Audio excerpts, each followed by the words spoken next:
Hey, what's going on? It's boy CJ Wilson with DoakTalk here with another episode, a joint episode, House Divided. With my guy Larry on. That's going to be, of course, both of Florida State and Miami had bye weeks this past week. It'll be pretty interesting this week for both teams, if in my opinion, going against, got a side game against the Duke Blue Devils. That's crazy as hell, right there. The side game against the damn Duke Blue Devils. When I hear Uh, people like side game against Duke, like, yeah, motherfucker, it's a side game Right. against Duke. It is right now. Right, yeah, you see the damn season we having. You see I mean, shit, you know how side games go. It's a road game. And you're the underdog. You get some damn side. Bitch, we the underdog against Duke for the first time in, I think, Maybe ever. first time That, in 22 matchups with the underdog against Duke. But yeah, that's then you got crazy. a big matchup with Louisville on the road as well. Yeah. I know my boy Hove excited for that one, man. He said he got the tweets and shit already in his draft ready to go just in case in case the boys win. You already know how he rock. Man, hey, coming into the season, Louisville was ranked and this Yeah, was this was supposed one to of be those one of our games for better ACC. games.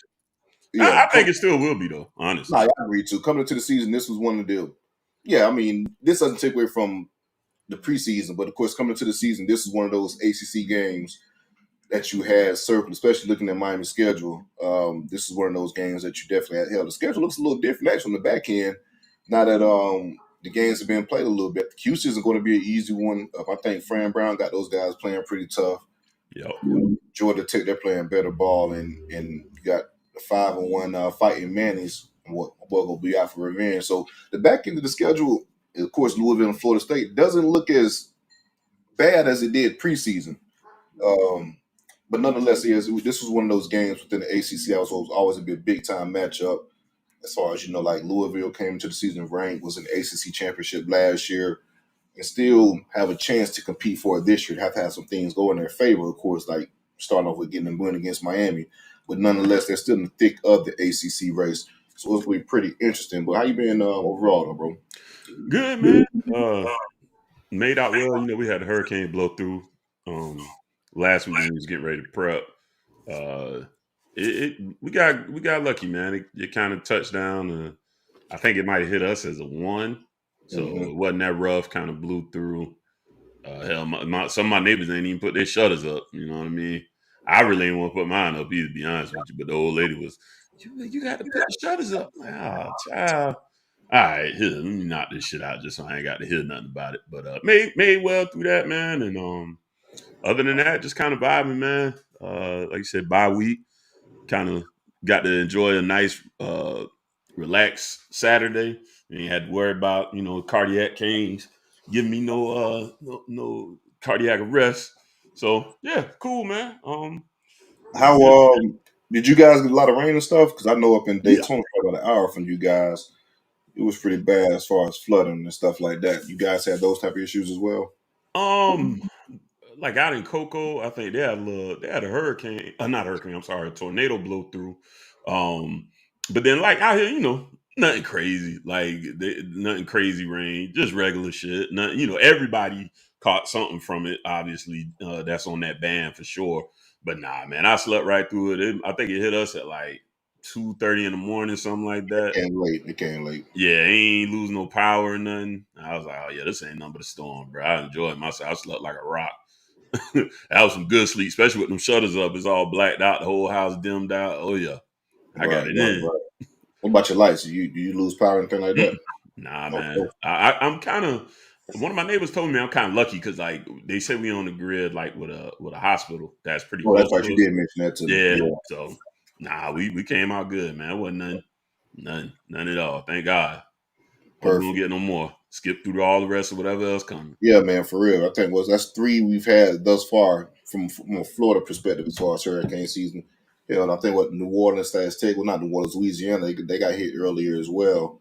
So yeah, hopefully we're done with this hurricane season and wrap this shit up and start fresh in August. Yeah, see you next year. Right, for real. All right, bro. So let's go ahead and jump into it, man. Talk about we'll let you jump it off with Miami and Louisville. Let's talk about what you expect from Miami coming off a bye week.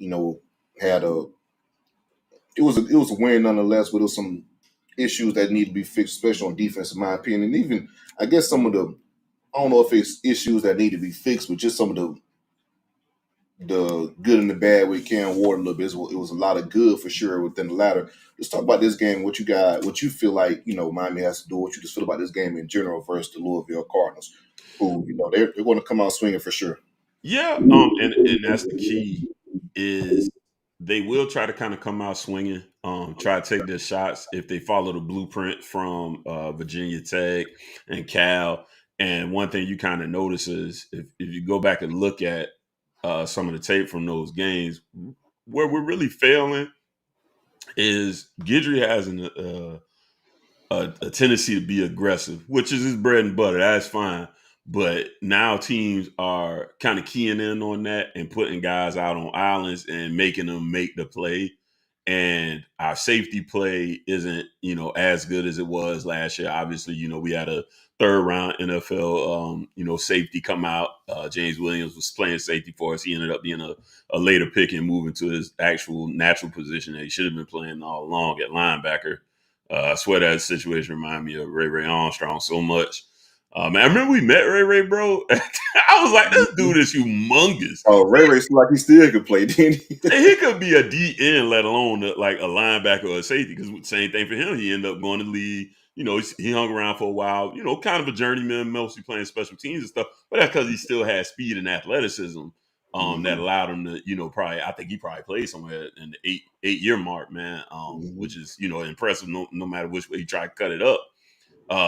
Yeah, so I was like, man, now I want to meet James just to see if I can get like a comparison. I know he's not quite as heavy as Ray was, but yeah, it was one of Over those time times. he will be, but Ray even he was similar in size, but Ray was like more so cut though. Like Ray was a big damn dude, man. Yeah, He was a big yeah. dude.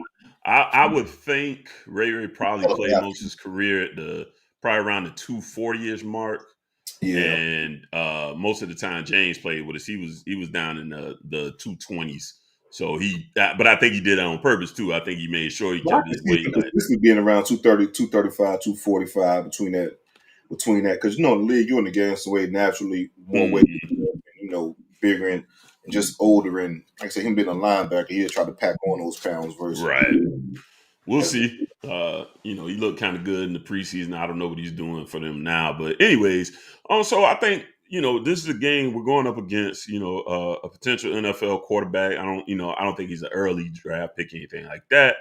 But he's been around the game for a long time. He was at Oregon. Mario actually recruited him over there. So, and they got weapons. They got weapons. They got a freshman running back that is doing a great job. from South Florida, right? Yeah. He's another one of them South Florida kids.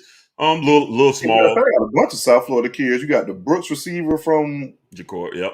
Ja'Cory Brooks from Carroll Hmm. City, Alabama, and then I want to say you guys is running back from last year. But go ahead, bro. And I mean that's what Louisville has been doing, ever since honestly they became a problem, in the ACC. They got Teddy Bridgewater, and it that kind of sparked a big movement where they would come down to South Florida to cherry pick some players, guys that we were after. So it wasn't like just guys that we didn't want because originally Teddy was committed to us, and then flipped his commitment. So it was guys that we wanted, players that we wanted, and they've had good success. Eli Rogers went with them, I remember at that time as well. So that's something South Florida's kind of been very successful at.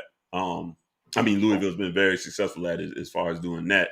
But in this game in particular, like I said, the reason they were ranked is because there is a lot of weapons, especially on the offensive side.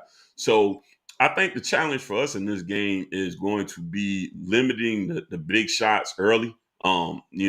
If you go back to the Cal game, they're just statistically we blew them away pretty much in every way. But the one thing they got on us, and one thing that every team's gotten on us every game, even in us whooping Florida, was that one big play, at least one. I thought Cal got off 3, maybe even 4, and that's how they got all these scores.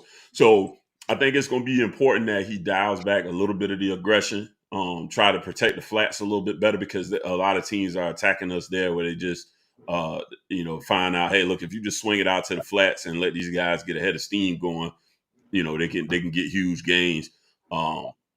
We've been one of the better red zone defenses, so if he has to do a little bit of bend, but don't break, and maybe even get us in red zone situations, and then maybe add some of your aggression to try to force turnovers there when in a shrunk down field, that may be something that proves to be a little bit more effective for us. They don't worry me a lot defensively. They got a little bit at every level. So there's talent at each level. But Got I pretty think good we can coaches there, exploit it. pretty good cornerbacks, but y'all. Yeah, I mean, that really y'all receivers are pretty damn good as right. along with your Same thing for quarterback. linebackers. Linebacker got Clark, a guy that we was after, Stanquan Clark. We kind of got after him a little bit late. I think we got in his ear a little bit, in his head a little bit, but he decided to go ahead and stick with his Louisville commitment. He's doing a good I job remember him. there. And then defensive line, there's a guy whose name I'm blanking on now, but I say that to just say there will be enough talent on their side to win this football game. So it's really going to be up to us to execute at a high level. Like you mentioned, kind of with Cam with the turnovers.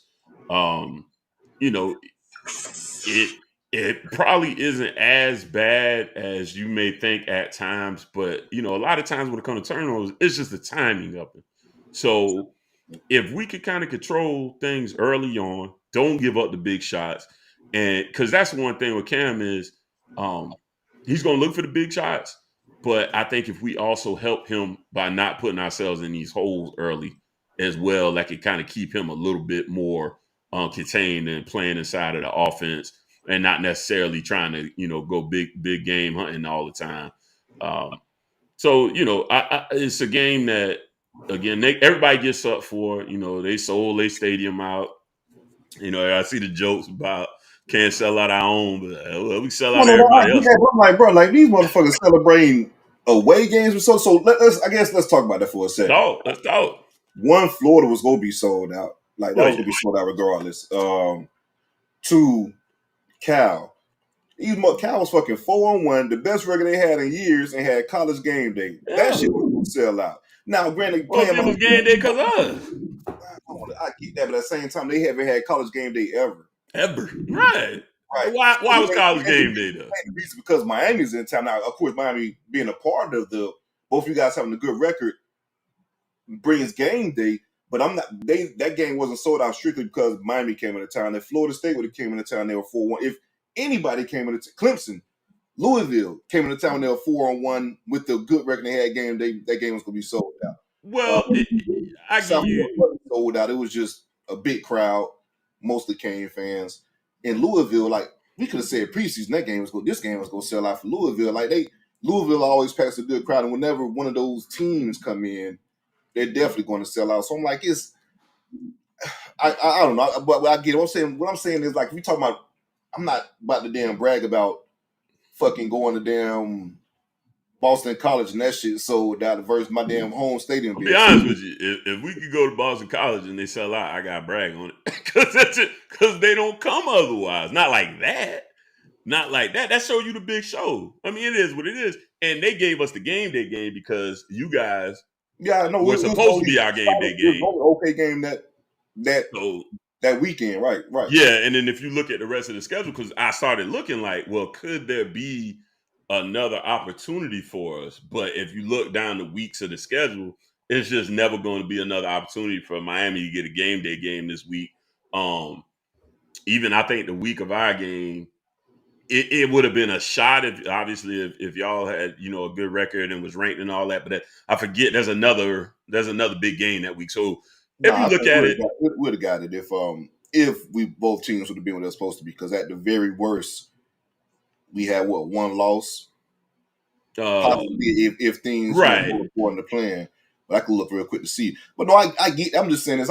I don't understand bringing out sudden out road games where you can't when a home game ain't been sold out yet. Like goddamn, like You come know, on. you know, South Floridians don't come outside, man. Them Oh, boys no, still be in the parking lot during the game. Shout out to KP, man. KP won't come outside. He talking okay, shit. we ain't going nowhere this year. Hell no, he wasn't going to Tallahassee anyway. I told you that's a secret. That Yeah. why you got a lot of South Florida So yeah, Seminoles next week fans. you got Missouri, Alabama, LSU, and Texas A&M. So yeah, shit. I think if FSU would have did that damn job, we'd have got that for sure. Yeah, you're right. We probably would have got that one, but yeah, with the record being what it is. Now, I just saw you saying something about it, but I didn't catch like the whole timeline buzz about it. Nah, because most But people got Canes fans on my timeline. Oh, we selling our road games and shit. I'm like, oh my gosh, the we brand, going. You the said what, brand is bro? national. Yeah, You want me to tell the you? brand is national. We selling our road games. Oh, bro, sell out Hard Rock. Let's start there. That's a And different. then That's a different task altogether. You gotta gotta play win the that fights you dedication. can win. Now I will say, if all the because it's some motherfuckers in Canes fans, like they come out and they be on some weird shit on Twitter. It's a few that's straight, like the ones they be having like AI generated Avies, Sebastian Avies, and shit like that. That's like a different whole side of Canes Twitter. But That's everybody though, right? I will Everybody got their weirdos. Everybody that I got blocked is those guys. Like, I don't have you I blocked. don't even block You motherfuckers. When just I block muted. No, you in the motherfuckers, muted mountains. Yeah, block make you feel like you won. So you don't know if you muted. So I just the like to few throw people you I do block, like bro, they're in my mentions every damn day. It be disrespectful, wild ass shit, like, right. and to protect myself because I be quick to kind of respond to certain shit. Right. Yeah, you trying to keep you. Yeah, you trying to do a brand. And, yeah, you gotta be. Yeah, you protecting you from you, and that makes sense. Yeah, and I'm kind of the same way. That's why I mute them because I'm like, I know I got just enough ignorance still left in me. Right, just enough. To tap on the shoulder here and there and be like, hey man, that was you talking to me crazy the other day.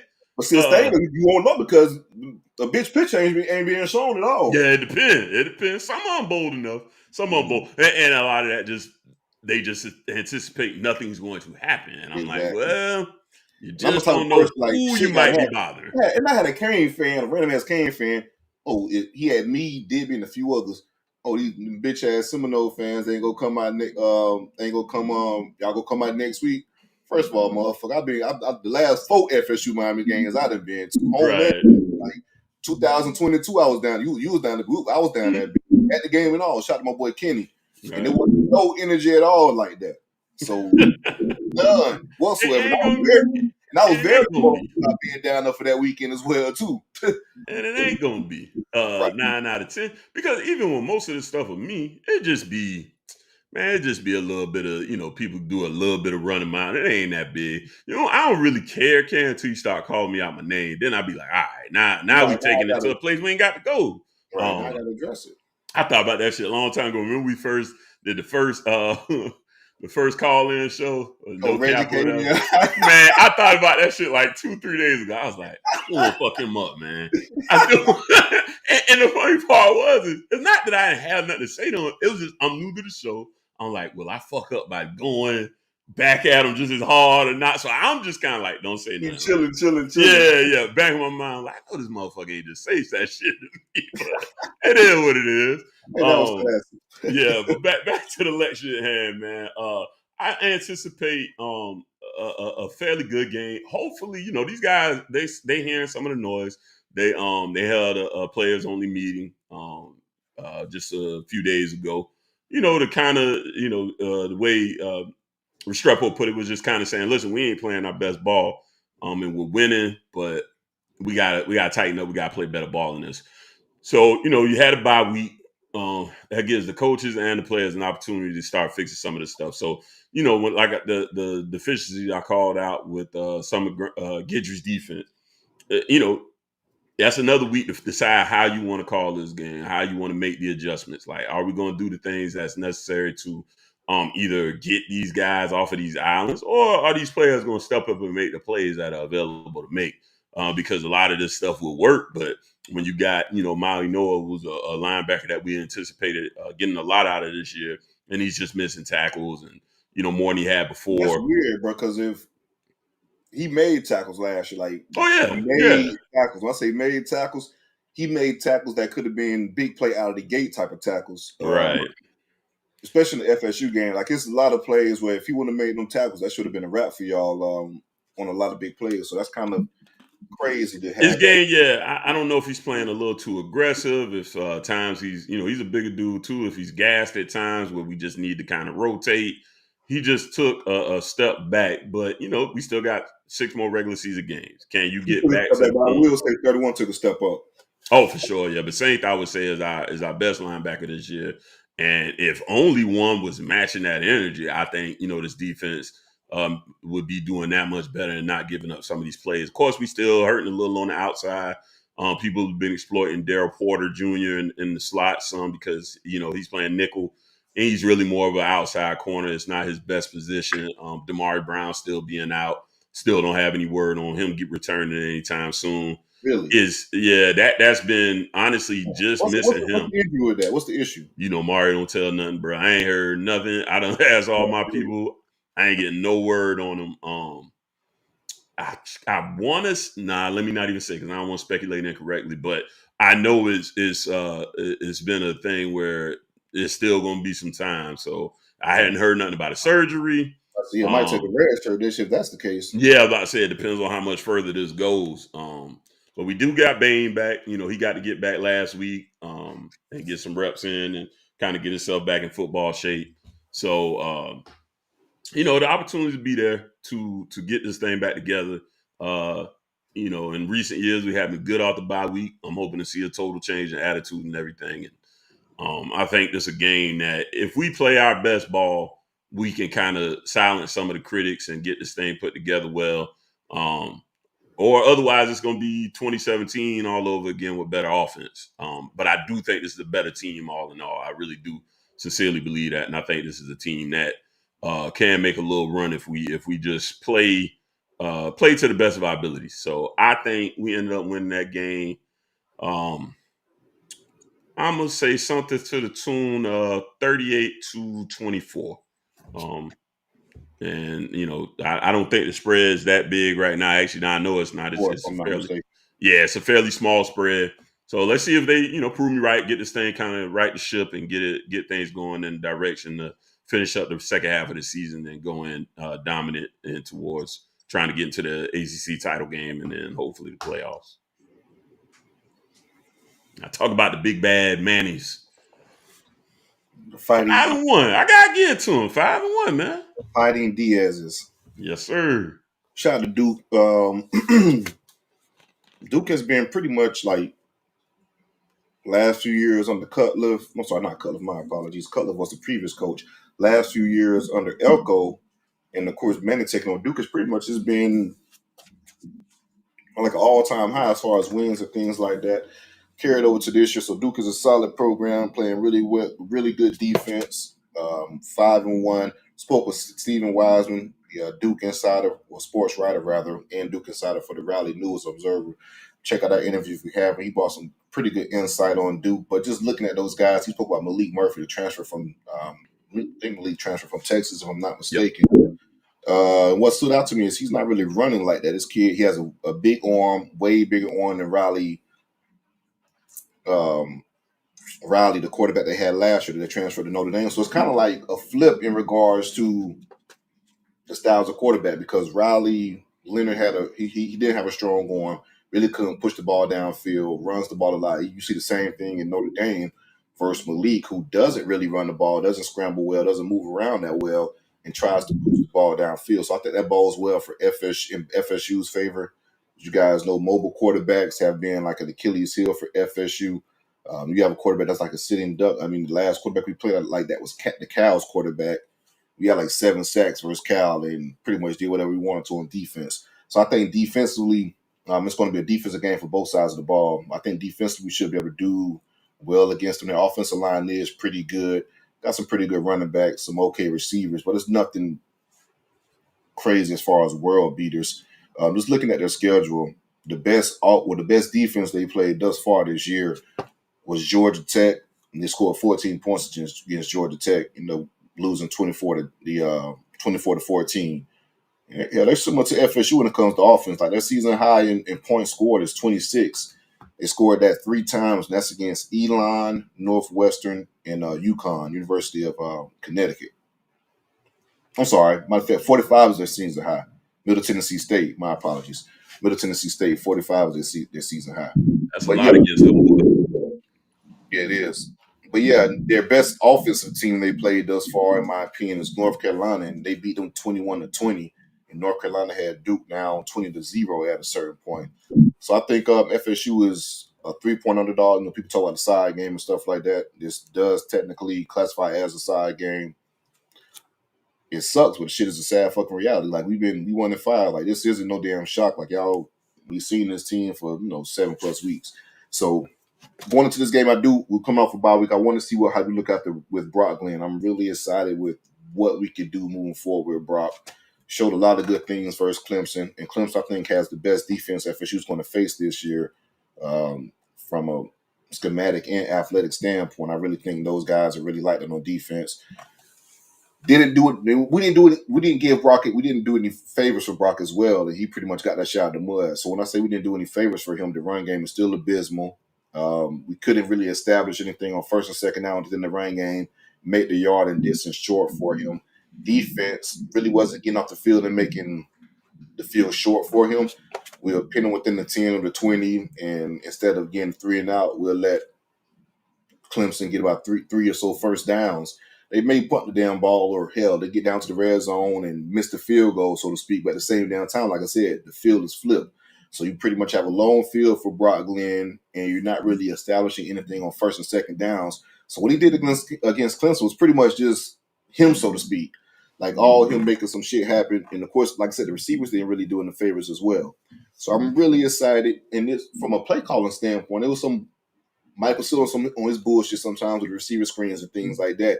But it wasn't the same play calling we saw with DJ. He was a lot more aggressive, a lot more shots downfield. He opened up shit a little bit. So I think we could build on that as far as the bye week with Brock. Came at a perfect time, right? Just to have 2 weeks to, let him be the guy, get more reps with the receivers, more reps with the tight ends and things like that. I think we want to see a lot of the younger guys continue to play for FSU, the freshman tight ends, Amari Williams and Landon Thomas. Landon Thomas was, I think, was the highest graded pass catcher that Clemson week, and Brock was one of the highest graded freshman quarterbacks as well. And it's crazy, Brock had the highest grade. It's not saying a lot because quarterback play has been trashed this year, but he had the highest grade of all the quarterbacks from him and DJU thus far in the season. And this was against the best defense that we've seen as well thus far in the season. So there's a lot of stuff to kind of build on. Their defense is pretty good. It's a Manny Diaz defense. So they're aggressive. I think they lead the ACC in tackles for loss. So we got to do a good job of, like I said, staying ahead of the sticks. Hopefully we can try to get some shit going with the run game.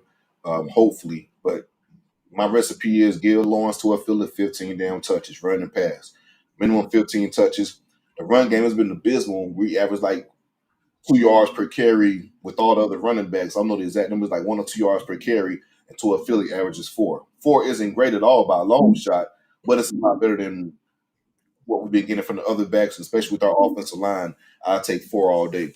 So you got to give Lawrence to a field of the ball. But I think I feel good about this game, man. I think FSU wins this game.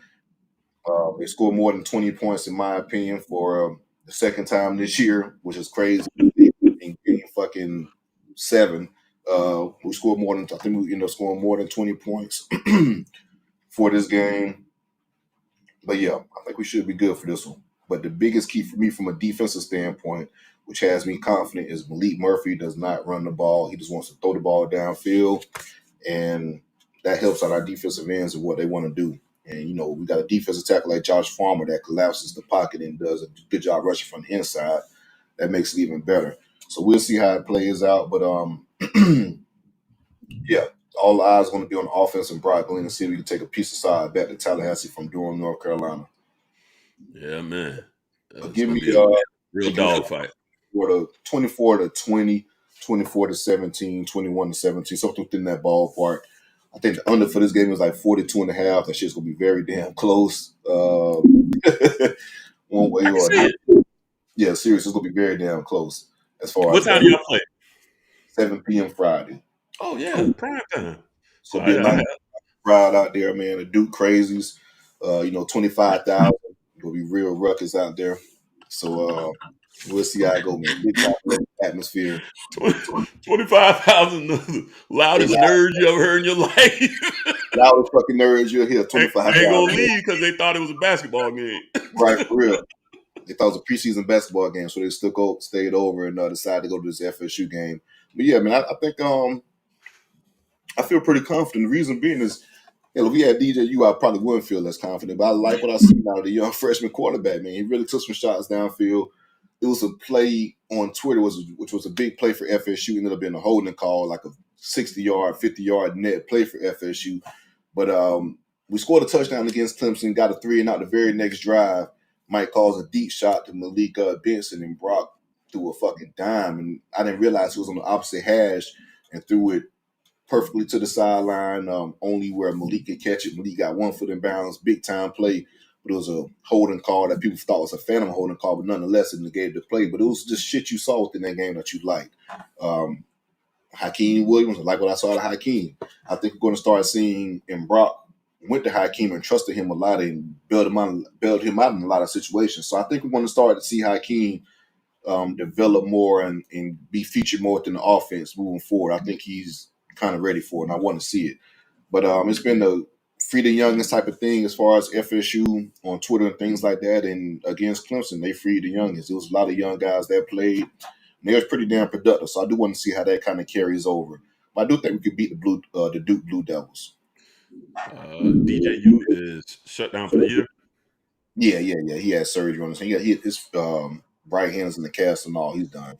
Oh, okay. That must have been what's wrong all year. Another year eligibility. Shout out to that. I know FAMU will definitely be looking for a quarterback next year. So this is right across the tracks. Stay right in town. Don't do that. You can put up some numbers though. Hey man, listen. Don't do that. Don't do that to fam. Let him do what his brother doing. Put his hand in that dirt. Yeah. And get some money, man. Right, man. He might get paid for FSU. I might allow him to stay. Yeah, keep him in there. Yeah, might let him change positions. Yeah, get your hand in that dirt, man. Put you on another 20 pounds. If that. Criticism. So yeah, you can give me some, man. Can you set the edge? That's gonna be the first question. Yo, I ain't looking for a pass rusher. Can you just set the edge? Keep him in the pocket. Play your more natural position, man. Right. I might be cool with that, man, because his brother doing it. Big Dave seems like a trench type of guy as well, too, man. So it might just be right. Well, Dave definitely a trench kind of guy. Yeah. Definitely in the trenches with it, man. Absolutely. Y'all Florida State fans need to stop too, man. Quit trying to get blocked by that man. Y'all out of pocket. I do want to say, like, come on, man. Like, please, like, you don't have to come on every fucking thing that Big Dave tweeted like your son. It's like, come on, man. Like, have some. Be respectful, man. Like, come on. Man. It's his son. It's his son, y'all. It's his son. I get it. It's he hasn't been playing well. Get criticism. It's been well documented. He has been playing. Hell, even Dave has said, he's been struggling this, that, and the third. Like, man, they ain't got to twist the damn knife, man. Keep moving. What's the point? Keep in mind, it is the man's son. There's no need to come at him about it. Just keep it moving. He's gone. So, one way or the other, you don't have to deal with him no more. And it ain't all his fault. Because he was selected as the quarterback for a reason. So whatever went wrong. But yeah, y'all keep it a little more chill than that. Definitely bad, 100%. But like I said, the offensive line was bad. Running backs has been bad. Receivers and tight ends not consistent catching the ball, and play calling has been iffy as well. So DJ wasn't the only issue. He was a glaring issue nonetheless, but he wasn't the only damn issue. And now the glaring issue seems to be on the offensive line, which is probably the biggest issue overall. Because hell, if you run block and do some shit as pass pro, if we can have a post run the ball, which is supposed to be the strength of the damn team, that's my issue. Like we got all the smoke for DJ. That smoke should be on that damn offensive line, man. This is supposed to be offensive defensive line supposed to be the strength of the FSU team. Now, I had plenty of damn shit to say about the defensive line. They still haven't been lived up to that expectation, but they're playing better. Offensive line is pure. Now, pass pro against Clemson is pretty damn good and protecting the passer against Clemson, but running the football, this is supposed to be bread and butter. It's something that FSU has done pretty damn well at FSU as far as running the damn football, but you can't get over 50 yards in the game rushing when you're in the bottom half, and you're like 123 out of 128 or how many damn FBS teams it is. Like, that's not when we're talking about 7 games in. Like, when you're 123 out of 128, like, come on now. Like, that shit is crazy. And we're talking about FSU here, and all the teams that's on the bottom half are losing damn teams. So again, though, like if you can't run the ball, so I sort of feel like the offensive line, you had the third most career starts and snaps returning. Everybody on the offensive line from last year came back. You added some guys in. Now, granted, I think this is probably a huge injury for. Not probably. It is a huge injury for FSU on the offensive line. Richard Leonard, He ended up getting hurt. He's out for the year, and guard play has been atrocious. Due to him not playing, he was our best offensive lineman, graded offensive lineman through the short period of the season that he played. So yeah, man, I got more smoke for the offensive line than I got for damn DJU. With that being said, I think Brock could do a lot of things that DJU can't. I do want him to run the ball more because there was some situations where, well, pull the ball rather. It was some situations where hell, DJ and even Brock to where if you'd have pulled versus Clemson, that's how and people debate was it a design run or not. It possibly was, but how the play was set up was it seemed like we had the option. But if we actually watch the fucking film, so I'm saying as far as well, Mike and Atkins, whatever they're seeing on film, like I'm not sure why we're not using it because it's clear as day. But Brock could have pulled multiple times and got positive yardage against Clemson. He could have had 40 yards alone just by pulling the damn ball. In regards to that game. So I don't know.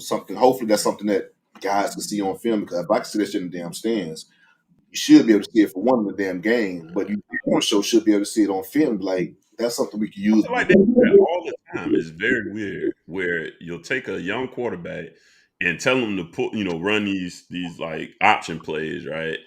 But whatever you do, don't keep the ball. Then what are we Right. doing it for? It's like That's the point of keeping the shit honest, right? exactly that keeps the defense more aware of what's going on. Now if you have a So defense being that just crashes, the player's dead because he's not respecting the quarterback. right, exactly. Yeah, I've seen that before with us too, and I'm just like, what the hell is the point? If you're going to put them out there, you're going to let them play, and you're going to run these option plays. Give them the opportunity to say, hey, if you feel good, man, hold it, pull it, and let's go. But I feel like they put the handcuffs on them in a weird way, so I just don't understand the play calling. But Right. I agree. anyways, And no, let's and get into Brock some of has these some top athleticism. matchups. Yeah, and Brock has some athleticism to where he can actually You can run. get a few yards, right? Like you said, 40 yards is a big swing, depending Yeah, on because you got to where respect they it at now. and when they happen. Yeah, so Mm-hmm. yeah, it don't make no sense to have that play, but be like, don't do nothing with it though. I'm just like, all right, well then let's draw something else up. To where a defensive end isn't fucking free. Draw something else up to where the defensive end is actually getting blocked and not being free on the edge and just free to make Right. a play. Because So, he's like, bro, you're not keeping the ball. right, So so I the ain't player paying you no mind. right. Yeah. If you have that defensive end free, you got to give him the damn thought process of, hey, I got this quarterback contained, I got to stick with him. Right, no doubt. All right, we'll knock it out with a few let's get a couple of these picks in, man, and we'll get to the animal of the week, get out of here, man. Before we Couple pull of these decent picks ones. up, man, make sure you guys hit that like button. Hit that like button. A few that's in here, man. Hit that like button. Subscribe to the channel if you haven't already.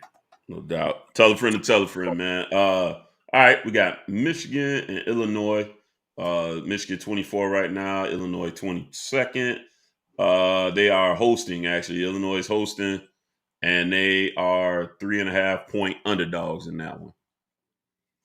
This is tough, man, because Illinois is damn good. Shout out to what's this quarterback's name?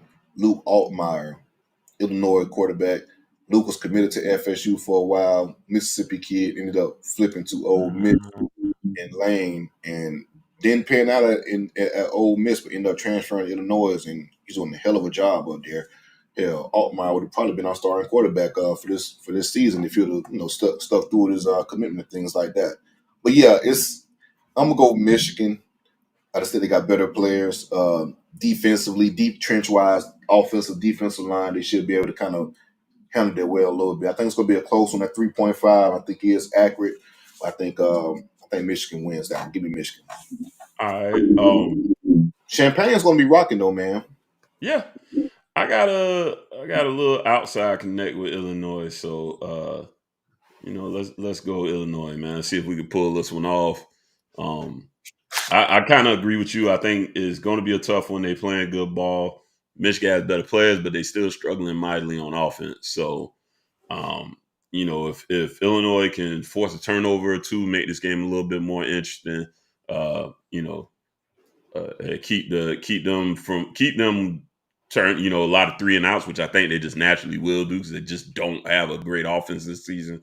I think they can pull this off in a close one. So the over under on that was only 44.5. So Vegas Right. expecting it to be a low scoring grinding game. So yeah, I think Illinois can pull this one off. All right, we'll go to Atlanta, man. Georgia Tech currently unranked. They 5-2. They're hosting 5-1 Notre Dame, ranked number 12 right now in the country. Notre Dame is favored by 12 in that one, which I thought was kind of big in that game. Yeah, kind of big, but I can see it. Notre Dame's been playing some good ball since NIU. Give me Notre Dame. Trenches again, even though I think Georgia Tech has a pretty good offensive line and the defensive line isn't that bad. But I just think Notre Dame is just too good running the football.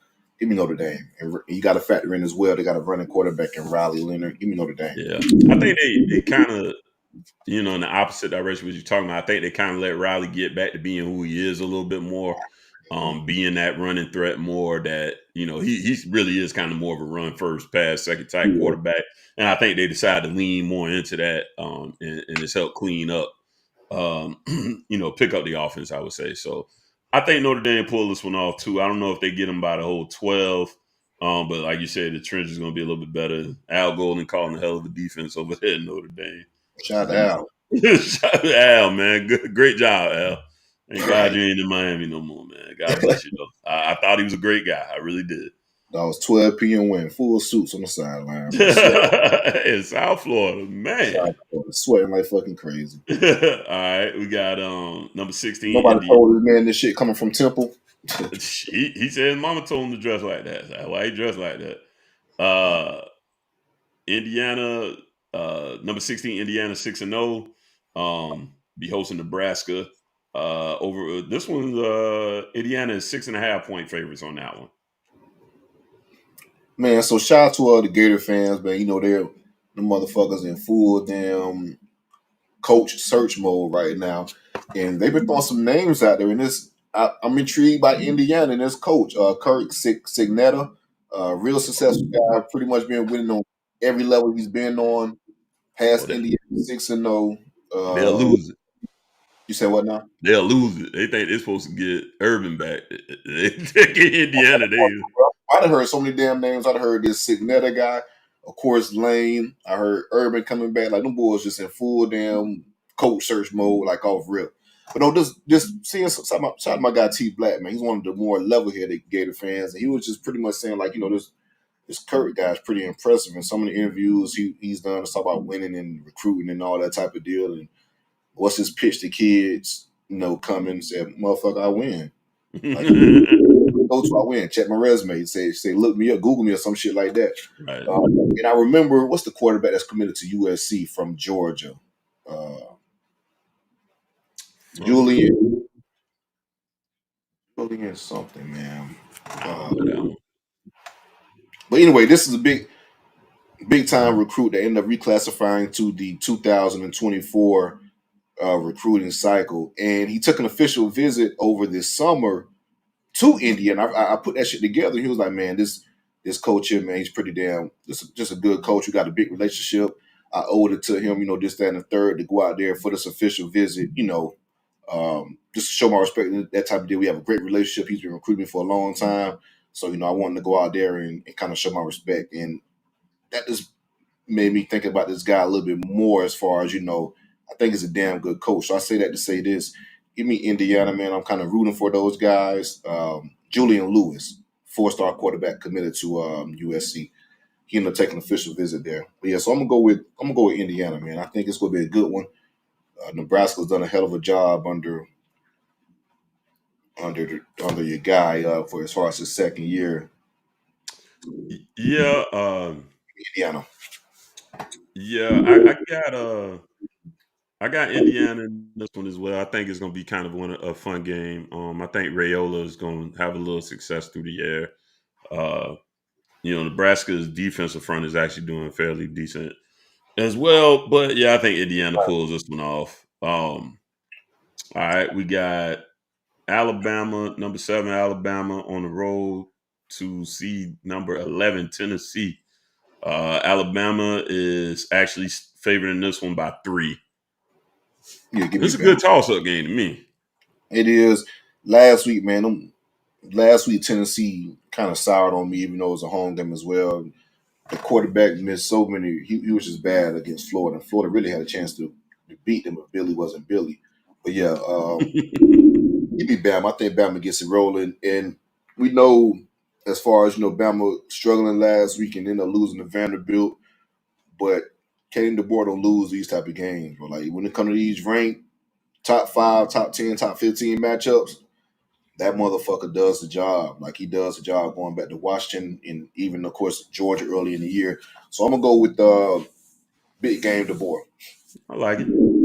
I'm gonna go with Tennessee having a bounce back game. I still like I am Avila, whatever. I think that's how you say it. I am Olivia, whatever. Y'all know what I'm talking about. Nico. Yeah, Nico. I still like the kid. You're right. He did look really bad last week. Obviously, Rocky Top it's gonna be insane up there. He's gonna be rocking. The energy is gonna be, intense.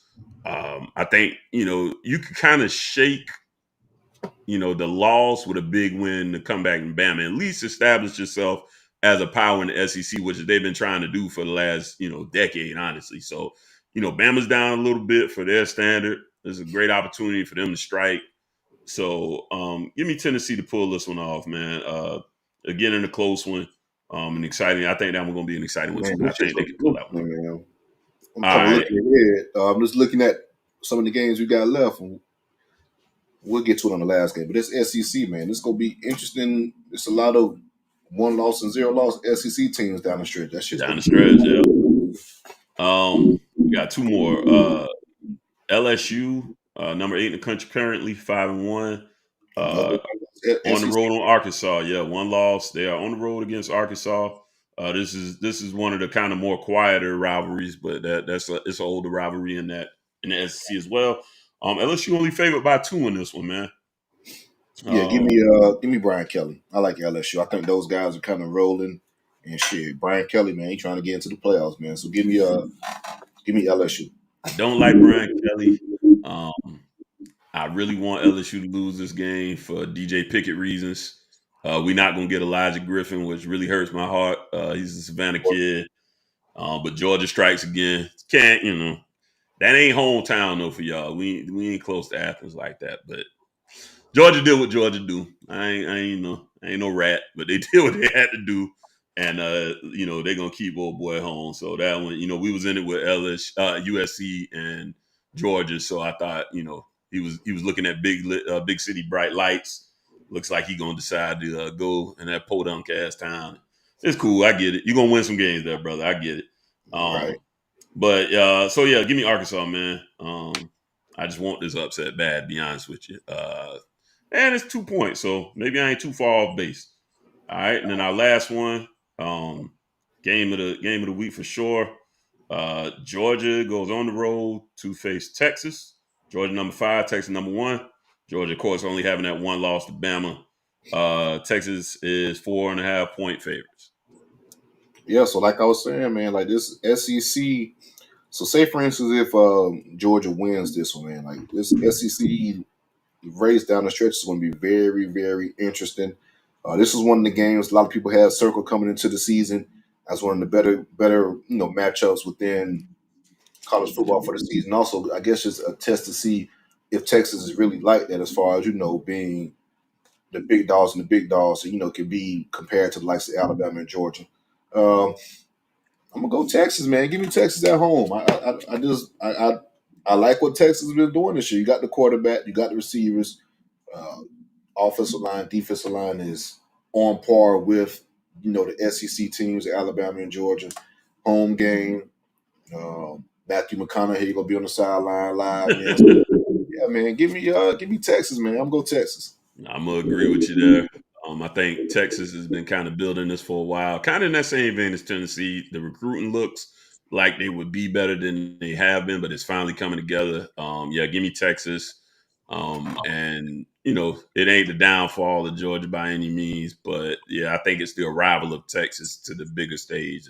Kind of announced they kind of back to be ready for that national scene to be champions again. So yeah, And give me Texas on that one.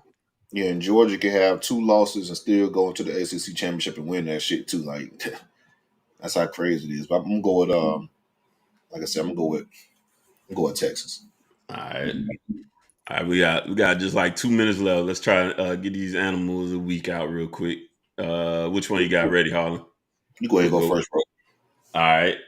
Um, I'll be quick, man. Got this little rodent type looking thing, man. It was kind of cool. I actually discovered it on accident. I was looking for the quokka or whatever, and that's the it's actually looks similar, and that's the animal that when it gets threatened, if it's got a young, it'll throw the young. And a lot of people don't know that, so it's like an opportunity to be like, I can get away. So they throw the baby at the predator and get the hell on. They don't give a damn. So I actually stumbled on this one, but this one's pretty cool and interesting too in its own way. It's called a Hyrax. Couple of quick facts with it, man. It has like little tusks. You can't hardly see them, but they're more like their incisors are more like tusks than your average like typical rodent teeth. That actually, and the reason that's interesting too is they're actually closer related to the elephant than anything else. So you look at this little tiny thing, and you're like, how is that? They actually have skulls very similar to elephants if you strip everything down, right? Um, they weird too is they don't got a nut sack. They like elephants. They nuts is up in their body tucked away. They ain't got no sack. And Yeah, what was the other thing I thought was really cool about them, man? I'm drawing a blank right now, and I know we pressed for time. So go ahead, see what's yours. No, we good. We Oh, I thought we had got 7:30 hard. Okay, my bad. no, Um, we okay. We okay. oh, okay, cool. We have a few more seconds then. And what was the other thing? Oh, they just the padding on their feet is like this rubbery kind of padding, again, which is similar to elephant, which gives them just like a different type of grip, and they have their nails are more like flat, again, like an elephant, like you expect, like claws, the little sharp claws that your rat or whatever would have. They have a weird thing, so it's like, yeah, I said this was super interesting to me to see something this small and its closest relative is actually the elephant, man. So, All right, and and they they, flaw. and they got Yeah, eyebrows too, which I think is kind of funny as well. But yeah, this was an accident I stumbled upon, but I thought it was a cool little whatever the hell they are, elephants, little baby elephants. man, motherfucker throwing they kids to the prey to shake free, man. Remember that remember that video of it was an antelope, a deer was it was in the middle of giving birth. Oh yeah, got to go. And the, and the damn leopard just pulled up out of nowhere and the motherfucker jetted and left the damn newborn. Yeah, what it is. Better you than me. Like, the leopard look at the fucking cameraman like, this motherfucker just This leave motherfucker the just left the baby. Yes. Hey, look, you don't even know life yet. You know what I'm right. saying? It's like, hey, it ain't that great out here. Leopards Right, trying to it eat ain't you and great. Go shit. ahead, take this air real quick. You got to suffer. It's gonna be quick and easy. Got to pay taxes. You don't want this shit. You Yeah, don't want to trust do me. this shit, man. Go on, get up out of here, man. Oh shit! That's All pussy right. ass girl, man. All right, so my animal of the week is the piranha. Shout out to the piranha. So piranhas could be 5 to 10 inches in length. Um, boy, sound just like me. Pause. Oh man. And depending on the day, right? All Oh right, this so guy. 5 to 10 inches in length. And what people didn't know, don't Stop know. the cap.